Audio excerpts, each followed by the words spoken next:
And I wanted to say hello to everybody that's on our call. Right now we've got, looked like about 12 or 14 folks, and others continue to join. So it's a great crowd. Thank you everybody for joining us. What you should be able to see on your screen is the title of the presentation. My name is Marshall Williams, and I'll be the host and moderator. Dr. Greenbrier Almond is going to be our presenter.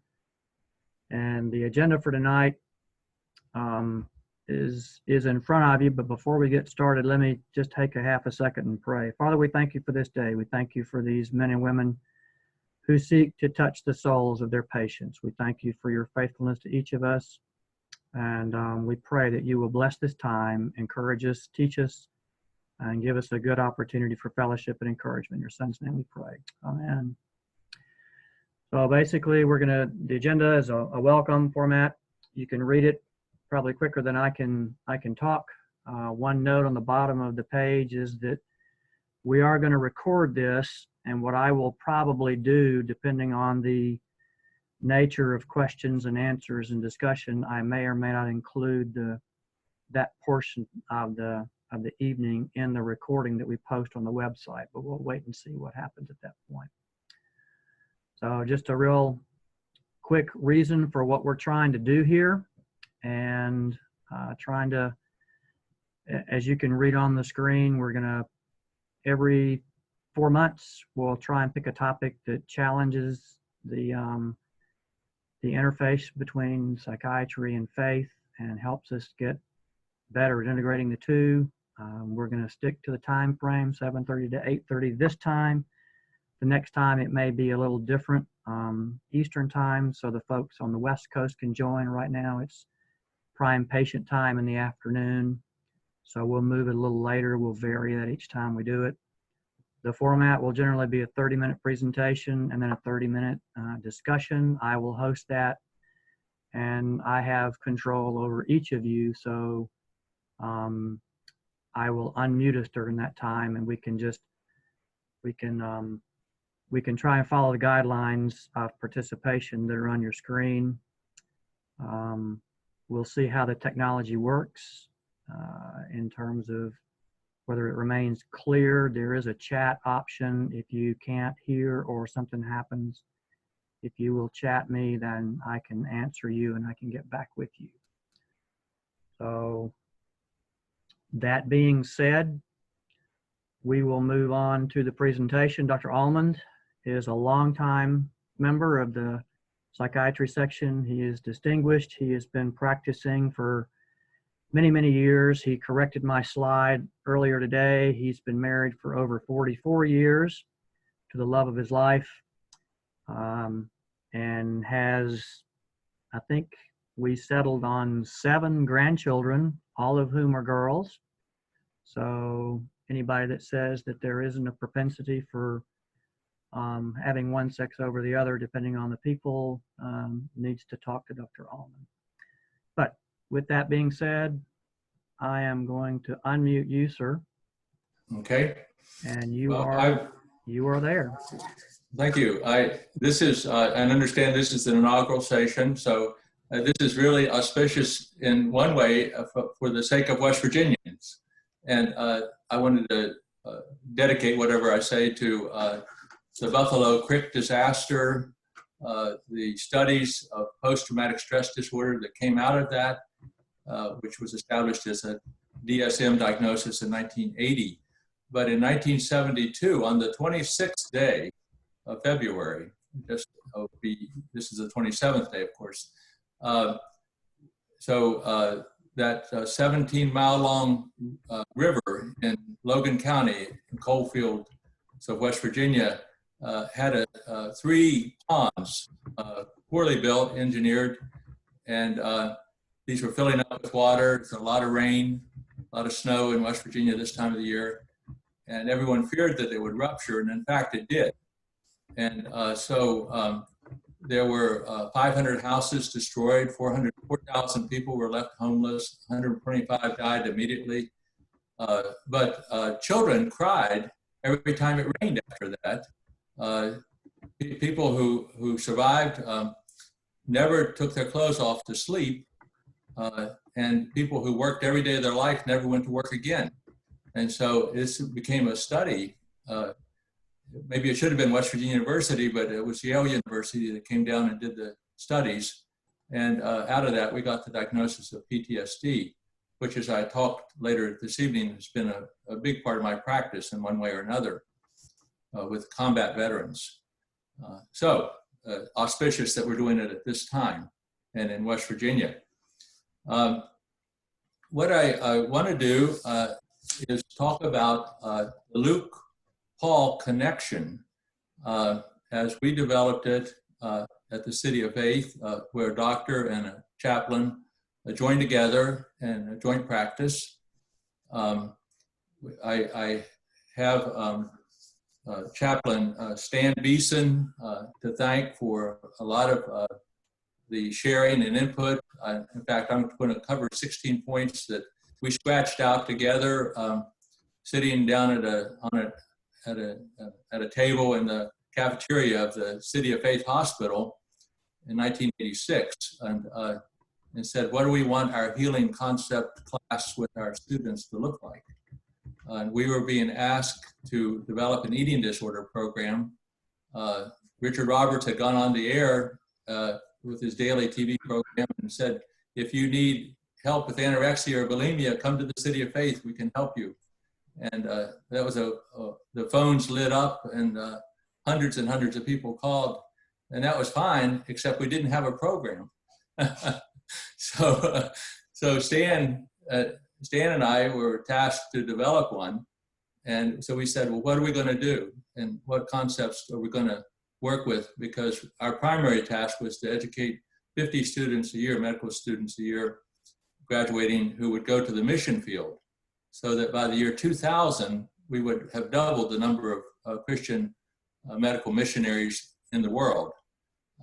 And that was what we were about. But it turned out to be wonderful that we were having all these young, beautiful women really starving themselves to death, coming to the City of Faith for help, fully insured, because they could screen for those.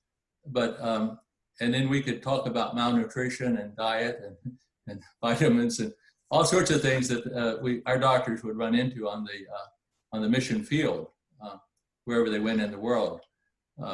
Well, so Stan and I sat down and said, what do we want to get across as a class and for our students, besides learning other things about their patients? Well, we said we want them to practice whole person medicine. This will be one of the things that we want to make sure. I had already been exposed to CMS, and that called that time, with Lou Bird coming to West Virginia University in 1970 and helping us get a chapter going. And we had Medical Center Christian Fellowship and variety of disciplines coming together. So we knew that we wanted to talk about whole person medicine, and we picked a verse, John 10:10, primarily to talk about as a basis. Jesus saying that I have come that they may have life, that they may have it more abundantly. That fit in well with the ministry and what Roberts had envisioned, because he had a magazine that he sent out to 300,000 people called Abundant Life. So we wanted to practice whole person medicine.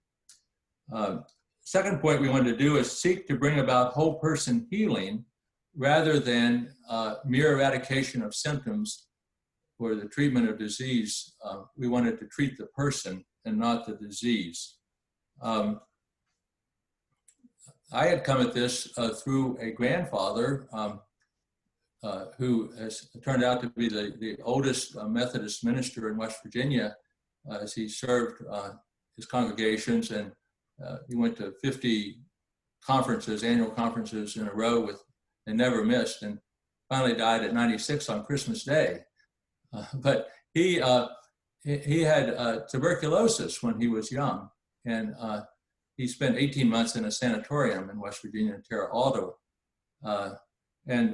So he had a lot to say about treating the person and not just the disease alone. And in fact, he had a sermon that went nationwide. This was back in the 1920s. And it was called The Bright Side.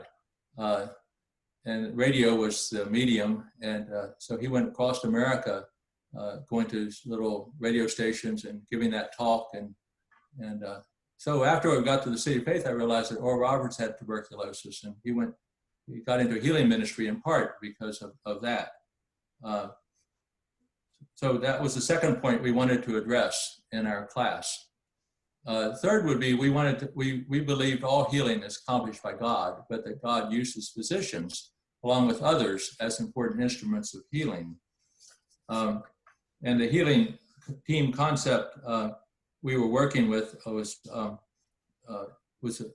established with the Luke Paul connection. That's what we called it at that time. And we wanted to have the best of prayer and the best of medicine. We said that over and over to ourselves. And we envisioned ourselves as being the Christian Mayo Clinic.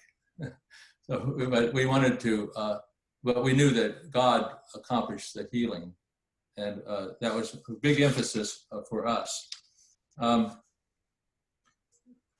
not sure that these two doctors have joined you, but after the City of Faith was a hospital that Oral Roberts built, we gave him a lot of credit, the 77 doctors that were there when I was there.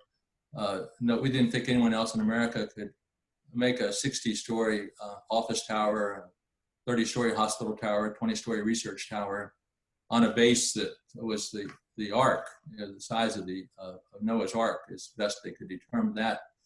And build that, the largest IBM computer in the world at that time, and pay for it with cash. So we thanked Oral Roberts often for what he accomplished, giving us a platform to teach medical students and talk and realize that God is part of the healing.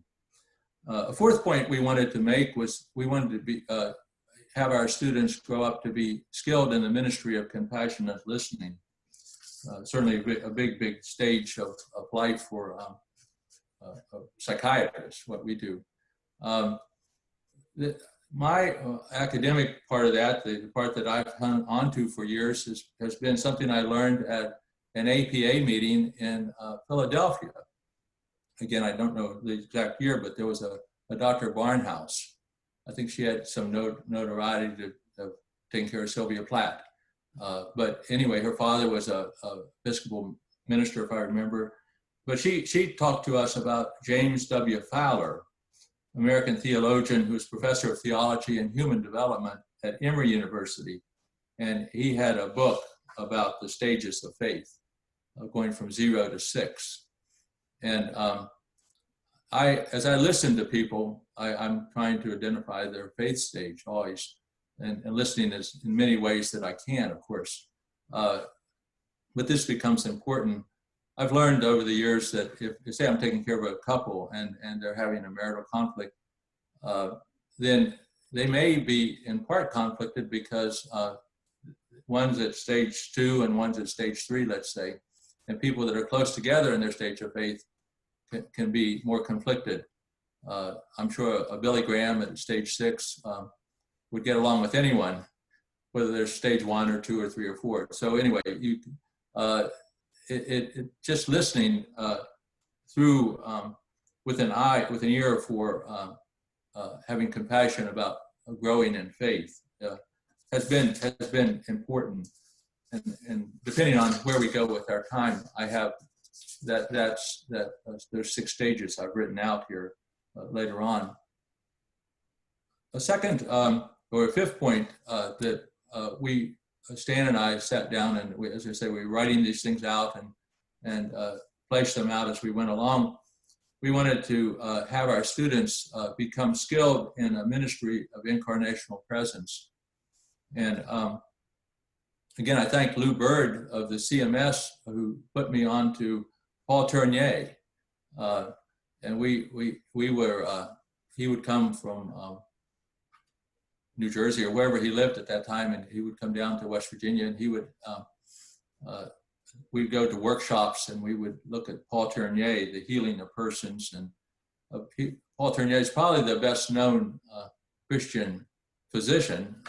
He was not a psychiatrist and he was not a theologian, but he wrote wonderful books and had a great influence on thinking about the whole person, the body, mind, and spirit together in his counseling.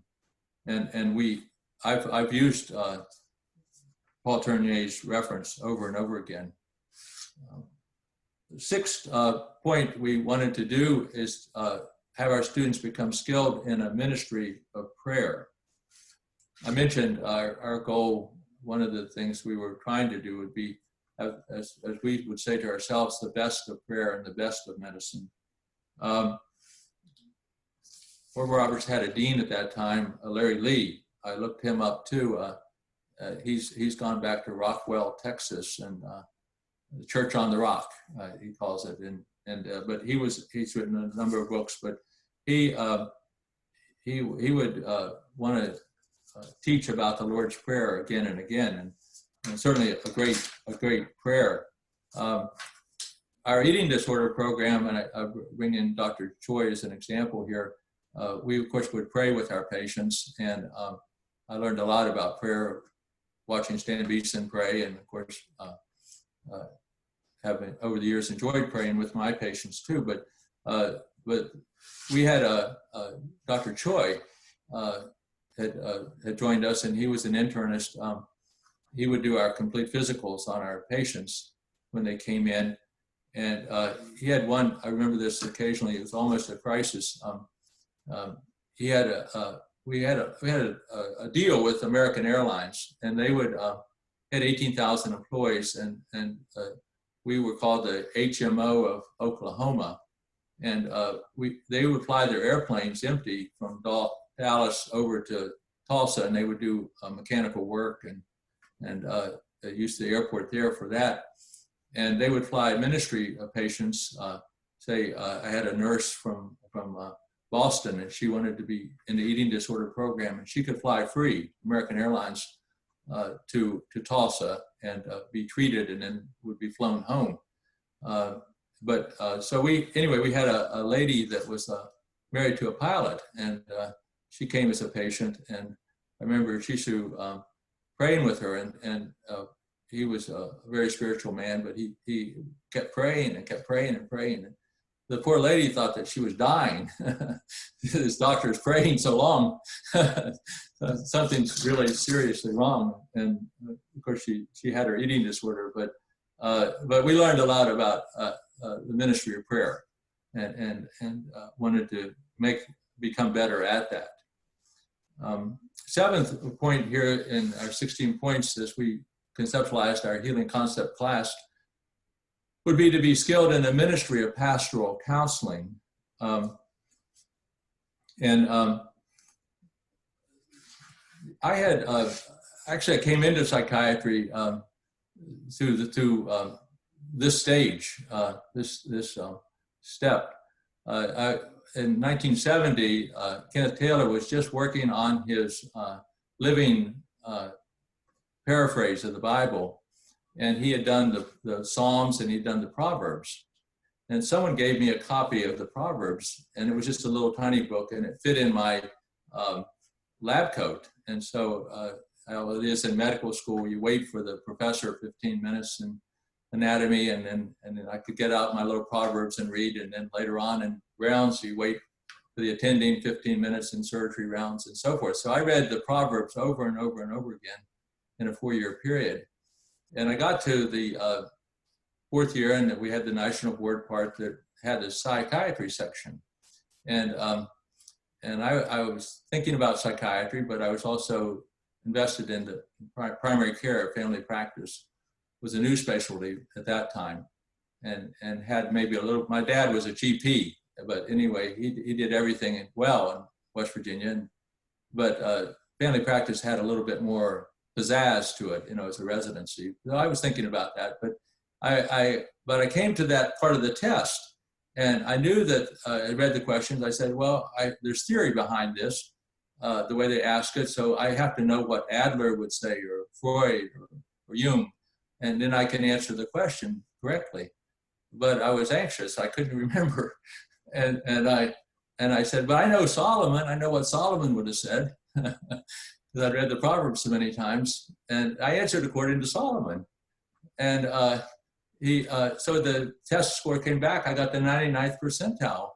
No one can make higher in America than I did. So I said, wow, I could do pastoral counseling, maybe in a way, and quote the Proverbs. Of course, that's pretty simplistic, but it got me in the door for being interested in psychiatry. There's a lot of stories behind that. Before I even went into medicine, I was interested in becoming a mathematician, because I thought, well, you learn the math once and then you can teach it. And then you never have to study anymore and have other hobbies and interests. But I went to a psychiatrist, a professor at that time, and I said, well, I'm thinking about this. What do you think? And we went back and forth. And he said, well, the facts of psychiatry you can learn in 6 months, but the practice of psychiatry will take a lifetime. And he's right, of course, though I don't think he was right on the 6 months, because what's happened in psychiatry. We have all this, the biological part of psychiatry now, and we're forever catching up on all of that. So anyway, we wanted our students, though, to be skilled in a ministry of pastoral counseling. 8th point would be to recognize the therapeutic value of touch and how to employ it discreetly. As physicians, we, of course, have the ability to do the physical exam, though, as we did at the City of Faith, we had an internist helping us. But I firmly believe that there's value in some touch, whether it's the weight, the blood pressure, the pulse. And I've had people who contact me and say, will you help me 40 years ago? And I say, well, tell me, what did I do? Remind me. And they will say, well, when we prayed, you held my hand and we prayed. So there's value in that. Jesus, of course, healed in many ways. Or Roberts had hit upon the idea that he would pray by lay hands on people and pray. Our orthopedic surgeon at the City of Faith at that time was treating Oral Roberts for rotator cuff disease. He'd worn out both his rotator cuffs and laid hands on 1 million people and prayed. So there's a lot to be said about the value of therapeutic touch, and we wanted to make that a part of our teaching. Dr. Almond, I want to give you a time check. It's about 10 till 8, sir. You may want to begin to move on through. As I can. Thank you. Thank you very much. 9th point would we wanted to convey an affirmation and acceptance of patients and an attitude of unconditional positive regard. And for this, I am very grateful again to the CMS and to Lou Bird, and he introduced us to l'abri, a French term meaning shelter, and Francis Schaeffer and Edith Schaeffer developed these shelters where people could come to for study and meditation. And we made our rehabilitative medicine, our eating disorder program, and then I went on to develop, returned to West Virginia, worked for the VA system, and we had a patriotic state. We had 57,000 combat veterans who used our VA, and so no surprise we ended up with the 2nd most enrolled PTSD program in America. But the patients themselves did not, they wanted a shelter, but they didn't want to be on a locked psychiatric ward on the 8th floor of a VA hospital. And they thought they needed a different setting, and they liked the idea of a farm setting. Maybe they could take their grandchild and talk about combat somehow while fishing in a pond for bluegill. Maybe they could be on a rocking chair or swing on a porch and talk about some experience that they've never talked about before. But they wanted it to be in a sheltering experience. And so I think the Schaefer's directed us well at that point.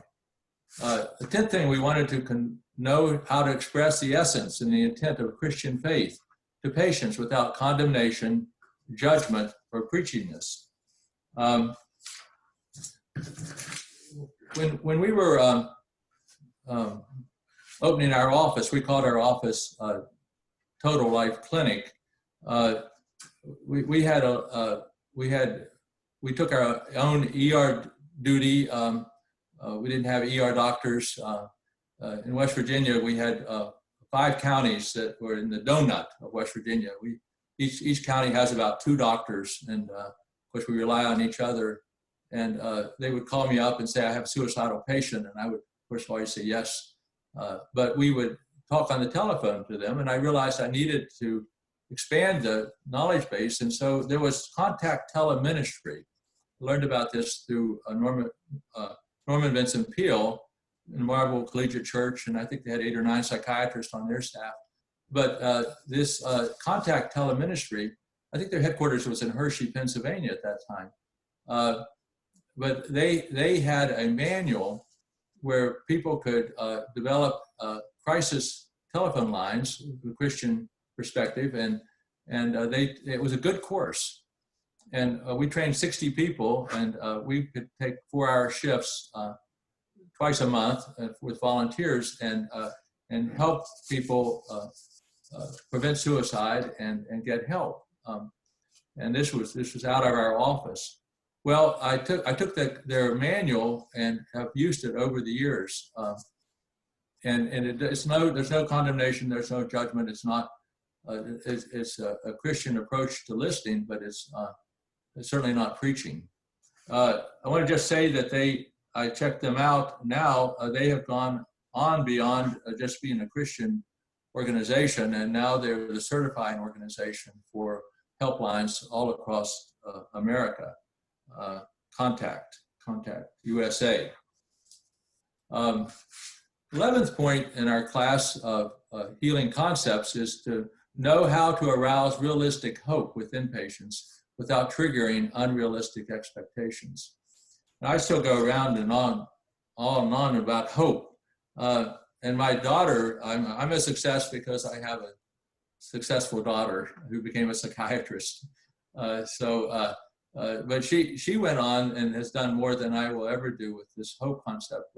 First of all, I'm proud of her. She graduated from Harvard Medical School, probably the first woman from West Virginia to go to Harvard Medical School. And then she went on to Duke to do psychiatry residency, and then was a part of an oncology program as a psychiatrist at the University of Michigan. And of course, realistic hope is a big deal when you talk about the medically ill and the complex issues that we go through, like in oncology. And so we wanted that to be part of our healing concept too. I also have realized the 8 stages of Erik Erikson, psychologist from Harvard, and I think he conceptualized this about 1963. And those 8 stages seem to be foundational for me, especially as a child. If a child has a good first year, then they have a foundation for hope, and something I've hung on to. The 12th point would be knowing how to elicit a patient's deepest, even negative feelings and minister at the greatest need, the depth of those feelings. And of course, you understand PTSD and what we go through with a combat veteran, or of course, even with someone with civilian PTSD, they've been traumatized at some point in their life. Horrible things have happened, broken trust, ordered to kill children, or whatever the situation is. And it's very hard for them to talk about it and get to that feeling level, but it's part of the healing process. I've taken that one other step here. For 10 years, I've been on our school board in Upshur County, and we have turned around our school system. We're at the perfect storm, the opioid epidemic. I think every child probably has someone who's died in their family, and we have 65% of the kids are living outside their home. They may not have a parent, maybe living with a grandparent or someone, a foster child. But in any event, if a child's struggling, the teachers are trained now. We don't say, oh, they're a bad child or they need discipline or expelled or something. Rather, they've been traumatized, and so we have a trauma focus. And then if the child is not learning, then let's say the brain is wired differently because the adrenal hypothalamic pituitary axis is not storing the knowledge, and so we work with them harder to help them to learn. Another point would be to avoid administrations of scriptures in a mechanical dosage fashion. And I'll just be mechanical about this, but just to make the opposite point. This is the 27th day of the month, and Proverbs, the book of Proverbs, has 31 chapters. And so if you go to the 27th chapter on the 27th day, and there's a verse on the 17th verse is iron sharpens iron. So I figure that's what we're doing. We're going to sharpen each other here, but that's pretty mechanical. We avoid that mostly, but I make that point. 14 is capable of practicing medicine as a Christian ministry without noteworthy preaching skills.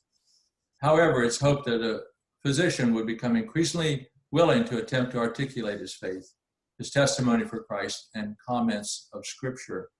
And we always can try to extend our reach.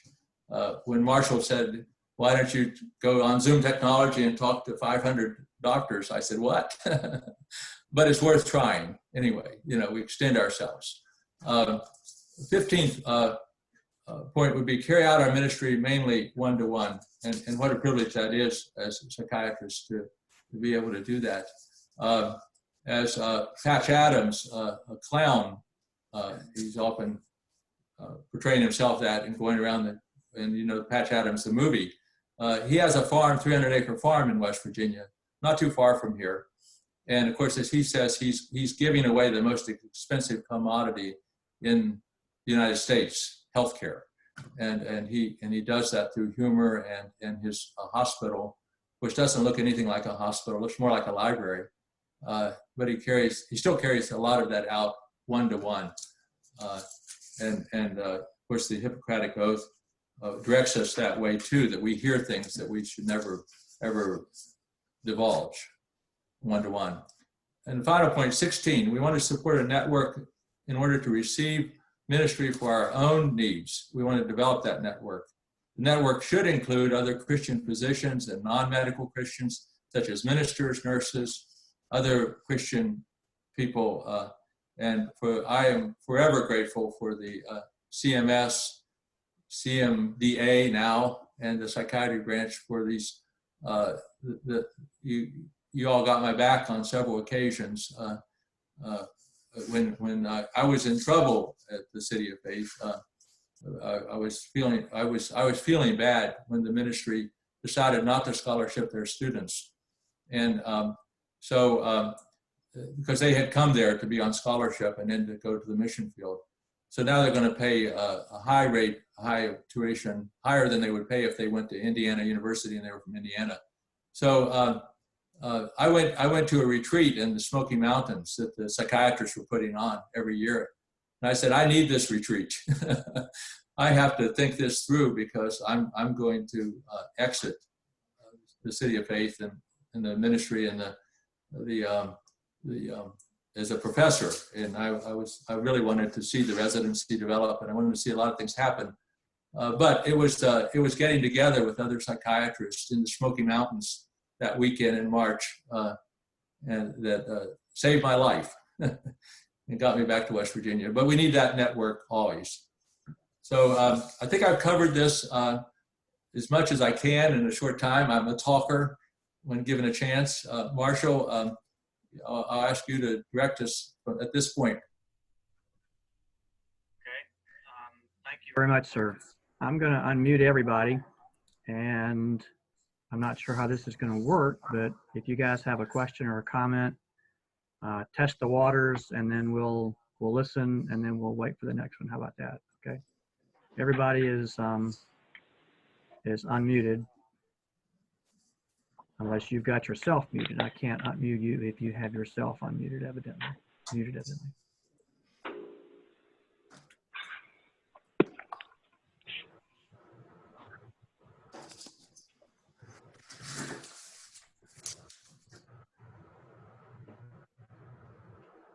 Anybody have any thoughts?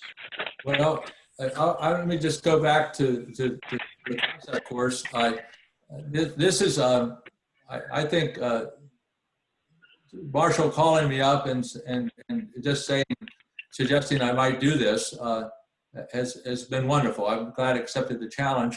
I wrote down, I taped the 6-week experience with the medical students, the 2 that came to West Virginia, to consider Appalachia as another culture. I mean, if you want to, we are that. There's 5 cultures in America at least, but Appalachia is its own.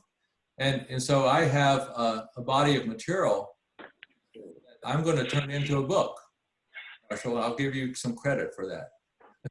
And this concept course, the 16, I'm going to elaborate. I'm going to use the experience. I'll get permission from Mark Hamra and Reinhard Wiehoff to use their comments and what the scriptures we used and the other points that we looked up. So my daughter said I have 16 hours here, and if I did it in half an hour, so I'm going to expand it to 16 hours. Dr. Allman? Yes, Hey, it's Ian Osborne here from the neighboring state of Pennsylvania. Yes, good to see you.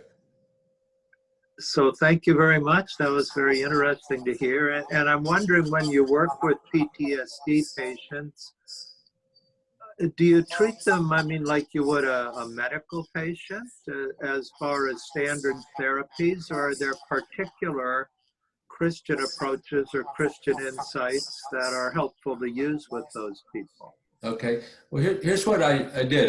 When I went back to West Virginia, I didn't know you could be 38 and I thought you could be chief of psychiatry, but they asked me to take the position, and I did. And so then I retired from there. So anyway, I took the healing team concept when we got our residency, our grants to take care of the veteran. So I said, I want a psychiatrist, and I want a chaplain, I want a psychologist, a social worker, a nurse, and a secretary. And so that became our team. And I did that 4 times. So every time I do a rehab program, I make it, I put a chaplain in there. Mm-hmm. And not because I don't want to do the scripture part or the other part, but that has become more cricket, more feasible. But especially with PTSD and federal government. But model, yes. My experience again is that we have every veteran has a primary care doctor. They have to be clean and sober to get into our program.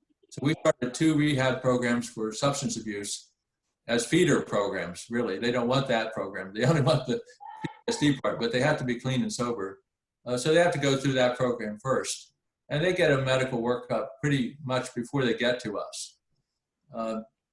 Try to not use a lot of medicines. I don't know that there's an ideal medicine.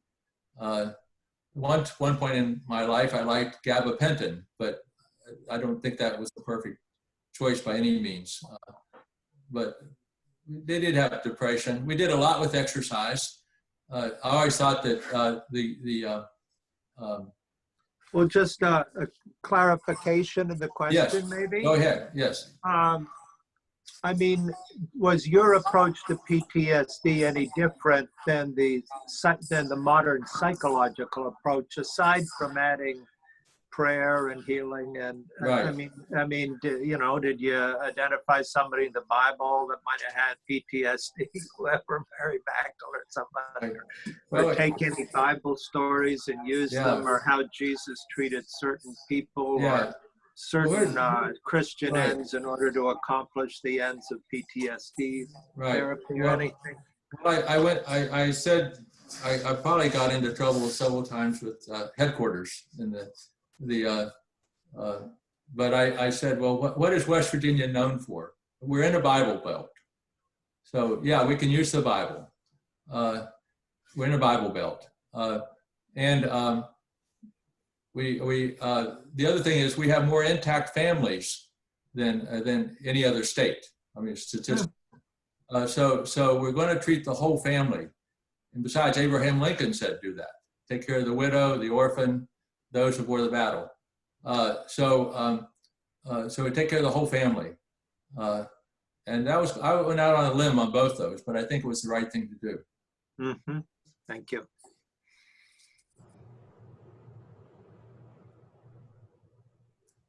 It's not that I didn't almost get fired a couple of times, but you have three bosses. That's what I always said.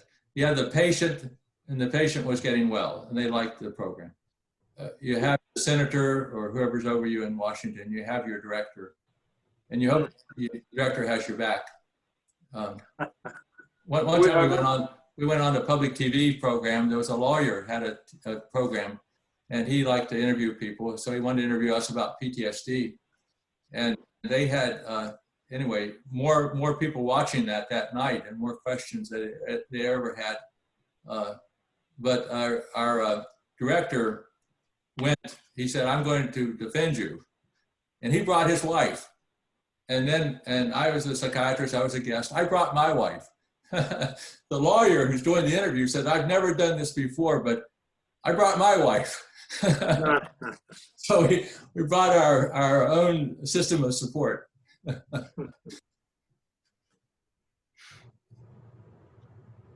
Yeah, can we have the rest stages of faith?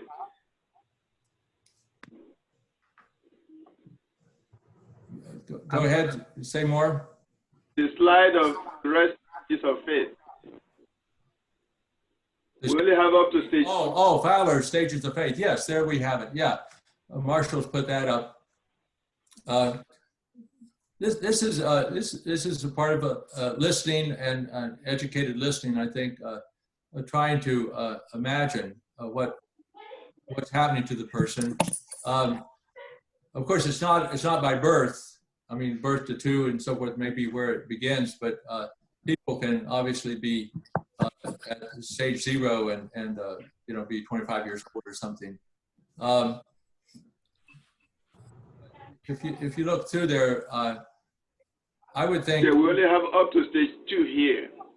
You said there are 6. Oh, I'm sorry. Yeah, you can flip through there. There's more coming. I think the way it's been typed. There's stage 3 and 4, and then you can go on to 5 and 6. Is that the way it is, Marshall? Is that? Yeah, there you go. There's all the stages. Can you back to the stage? So I think, of course, our task in life would be to keep growing in our faith. Williams, you can back up to stage 3. Stage 3, okay. Yes, go ahead and make a comment. That's fine. Synthetic conventional faith, primarily for adolescents. The one that gets tested when you go to college and you begin to realize the professors saying something different than your minister or your doctor or your parents.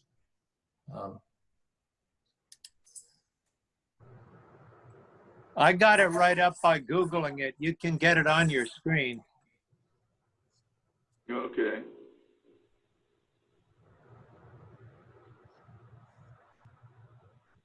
She came from the Philippines. She was educated by missionaries, and so she thought she was coming to a Christian nation. I mean, the missionaries came from America. She was going to go to America, and she's written a book about it. It's actually it's going very well. It's called God's Boot Camp. But she came with conventional faith, and grown. But if you want to look up God's Boot Camp, Amazon, our dean at the medical school said to his students this year, in the summer, he said, if you have some summer reading time, you're going to go to the beach or something, get a couple weeks off, get God's Boot Camp by Vasily Gannon Almond, and it's a coming to America story. And of course, I'm very proud of her. And our children have done very well. Maybe no surprise with a mother like that. But a very, very talented person, but came with the stage 3 faith when she came to America. Did you want me to move on to the latter part, the last part of your presentation, sir? Yeah, we could talk about Erickson. Actually, I almost love this. I mean, I don't know, things like this you internalize, take into your life. We have. I'm going to point out something about West Virginia here. Stage 3, initiative and guilt. I think Freud talked about it, quiescent period. Industry versus inferiority, stage 4. And I think Freud talked about this as a quiet period of our life, but obviously there's a lot happening when you're grade school age and up till 12 or so. We had a dean from West Virginia University, Dr. Duvall, in the late 80s, and he came from Texas. He was a psychiatrist. Psychiatrist came as a dean, and psychiatrists make good deans, I think. But he, we were talking about this. He said, he says, here's what's happening in West Virginia. We have Texans. Texans are grandiose. We think we're the greatest in the world, but West Virginians have an inferiority complex. We're backward, we're shy, we don't defend ourselves, and we don't appreciate what we have. I mean, whether any measure we have, we're as good as Texas, as he would say. We have more coal wealth than Texas has oil wealth. If you take our mountains and they're scrunched together as a blanket, and you spread it out, we're as big as Texas. So anyway, he was making that type of point. But there's a lot to talk about that. We have due to trauma in the mountains, fathers getting killed in mine accidents, but we have less labor force participation in West Virginia than any other state. 54% of our adult population works. 46% of the adults 16 to 65 do not work. Take Minnesota, for example, it's at 70% workforce participation. So we have a problem with inferiority in the mountains. And how do we develop a sense of industry or drive? It's a big issue. It's a psychiatric issue. Some 25% of our women have been abused sexually. You don't know that when they're 7 years old, but you know it when they're 30. That's when they start to talk about it. It comes out later. But other things like this that may make people feel inferior. It's not just the poverty, but right now, of course, the self-treatment is the opioids. It makes people feel like they're king or queen or something like that. They might say, but it doesn't help. So that it's a West Virginia issue, and it's probably an issue that has a lot to do with early trauma. So that's something I picked up just thinking about Erickson over those years. The other one, of course, West Virginia, and it's just our psychiatric issues, but we have the second oldest population in the United States per capita. Florida has more old people by far, and of course a larger population. But a lot of people get to this stage and they have despair, they could end up with integrity. I'm holding on. maybe I'm too proud or something, but anyway, I'm the second oldest politician in our town. There's a man 2 years older than me that's on the city council, he's going to retire, and I'm going to be the oldest, and I'm going to go a couple more years. But I mean, I would go out with a bang, you know, and a sense of oneness and completeness. So Erickson, I like Erickson, growth and development. Do you want to spend the last couple of minutes on the on these stages? Well, I'd be happy to. Or other questions? I hope anyone else have a question is certainly fine, but I mentioned, we talked about realistic hope. And I've said I've wrestled with that all my life. What is realistic and what's not? I mean, you want to give people hope, and that's something that we do. One year we had a joint commission come to the VA in Clarksburg, and of course they're going to examine psychiatry. And I'm the point man for that. And they said, well, doctor, tell me, why do you know you have a successful program? And I said, well, I have 96,000 veterans that I can take care of. And I had no suicides last year. I should have 60 or 70, you know. So I have a successful program. Of course, they wanted to know more, but what it was, I think what it was this combination of all our programs having a chaplain involved, and then us also integrating spirituality into our therapy, and we were giving hope. I asked, or Roberts, by the way, didn't want to have psychiatry as a part of his hospital and his medical school. And the AMA came to him and said, "You got to have psychiatry as a part of it. It's just, it fits." Well, unfortunately had a son from Vietnam service who committed suicide. But then he said, well, okay, he said, let me talk to all the psychiatrists here. And he came and talked to all of us. And after a while he said, well, you know, you do the same thing I do. He said, when I give a sermon, I'm increasing faith. I'm giving them hope. Then we get to a point, maybe they can be prayed for healing. But this is a big issue, this trust and mistrust. And I think it goes clear back to stage 1. And for me, the hardest patient to take care of is the paranoid who doesn't have any trust. And I think in the end, doesn't have any hope. We talked about the 7 deadly sins. This is another concept, but when people are paranoid, I think envy is the most negative of all the emotions there. That you know, you're unhappy when someone else is happy, or you're unhappy, or you're unhappy when someone else is. Or you're unhappy when they're happy. So it's a worthless emotion. But anyway, it comes back to this trust, mistrust at a very early age. At least when I'm listening to a patient, that's just in the back of my mind. Greenbrier, can you hear me? Yes.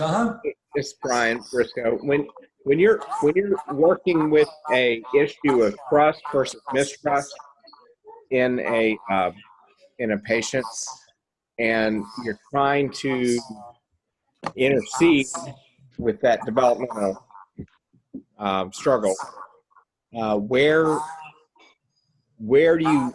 how do you intercede in a manner that brings faith in the intersection of faith into your work with psychotherapy in dealing with that specific developmental? Yeah, I love stories, so what I did, and another aspect of what I've done in practice, maybe psychiatrists, I'm advocating for psychiatrists to get out of their office and do something like this. But I've also written 6 books. But for 39 years, I had a weekly TV program on our local free channel, community access channel, and I called it Tender Loving Care. And I would tell stories, and I would have guests who would exemplify stories. And so while I may not be able to, and many people I think in West Virginia, we love to tell stories too. So we sit around campfires and coon hunt and tell stories, you know, or go fishing and tell stories. So I'm not good at actually I have a sister who spent 17 years behind the Iron Curtain in Poland with Campus Crusade for Christ. And they can explain the claims of Christ to someone sitting beside them on an airplane flying across the ocean and convert them in an airplane or something. No, the Campus Crusade has a way to do this, and my sister certainly does. But I'm not like that, so I have to listen to people. I don't even quote the scripture to them, and maybe until I've listened for 10 hours, because I want to earn the right to say something like that, and I want to make sure that they know that I understand who they are right now and what their struggle is. So I'm slow to actually quote a scripture or interpret something that way, but I have it in the back of my mind where I want to go, and maybe along the way I'm going to tell a story, and they can believe it or not, or they can add to it, expand on it, and so I think that works. I think that works in psychiatry. And of course, there are already stories out there. I mean, there's the fairy tales and other stories that actually are, well, I mean, there's some cases by themselves, so they can. But that's worked for me. I'm comfortable at that level. What kind of stories have you told? Can you give any examples of a story that you've told that has helped someone with their deeply seated struggle with mistrust, perhaps mistrust in God or mistrust of a father figure? Well, here's one that's prototypic for us. We're the oldest town west of the Alleghenies, and so the brothers that settled our town, and I can elaborate their story. Everyone knows this story. And by the way, I'm going to paraphrase, say something else now.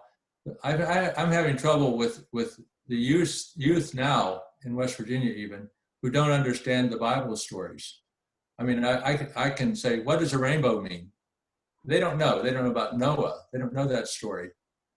They may think it's homosexuality or something else, rainbow, but they don't know the original premise, Noah and the promise of God. But anyway, so I will use the Pringle brothers story if there's a mistrust issue. The Pringles were soldiers at their Fort Pitt in Pittsburgh, and they were the ones who they abandoned their post. They abandoned their post, got in a canoe, and they came up the Monongahela River, unnamed river, into the wilderness. They came up the branches until they got to the Buchanan River, and they lived 2 years in a sycamore tree, which is the largest tree we have in Appalachia forest. Huge, huge trees. This sycamore tree was hollow. They always become hollow if they're 200 years old or something. And this was, according to the legend and the story, it was 11 feet. They could take 11-foot rail. Of course, Abraham Lincoln cut rails. So anyway, everyone knows about rails in West Virginia. But 11-foot rail. So and you could stand in the middle and go all the way around. And so it's a 22-foot room. It's a big tree. And they hid from the Indians, and they stayed there a couple years. And then they realized that they should probably go back and tell people in Virginia this is a pretty nice place. And they came over and developed a settlement. Well, the Indians were here already, and they were hunting. But the story goes that one of the white men was approaching a salt lick, and where the animals would come, and he saw that there was an Indian up above him, probably in laying wait for an animal, but he went up behind and killed him, shot him in the back. They started Indian wars. They burned the fort that was Buchanan, and some people survived and ran to 12 miles to a fort that's Weston. It's a community 12 miles away from us. They burned that fort, and then people ran to Nutter's Fort, which is now Clarksburg, another 20 miles away. And so all that is elaborated, and it's talks of, you can start to talk about trust, lack of trust,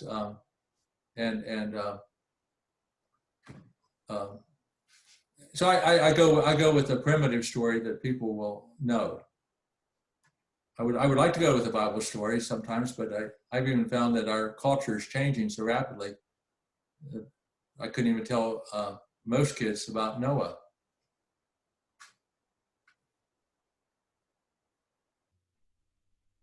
All right, it is 8:30. Dr. Greenbrier, Dr. Almond, I want to thank you very much for your time and for leading us in the discussion. And thank you for everyone for attending. And I will have this posted on the website in the next few days.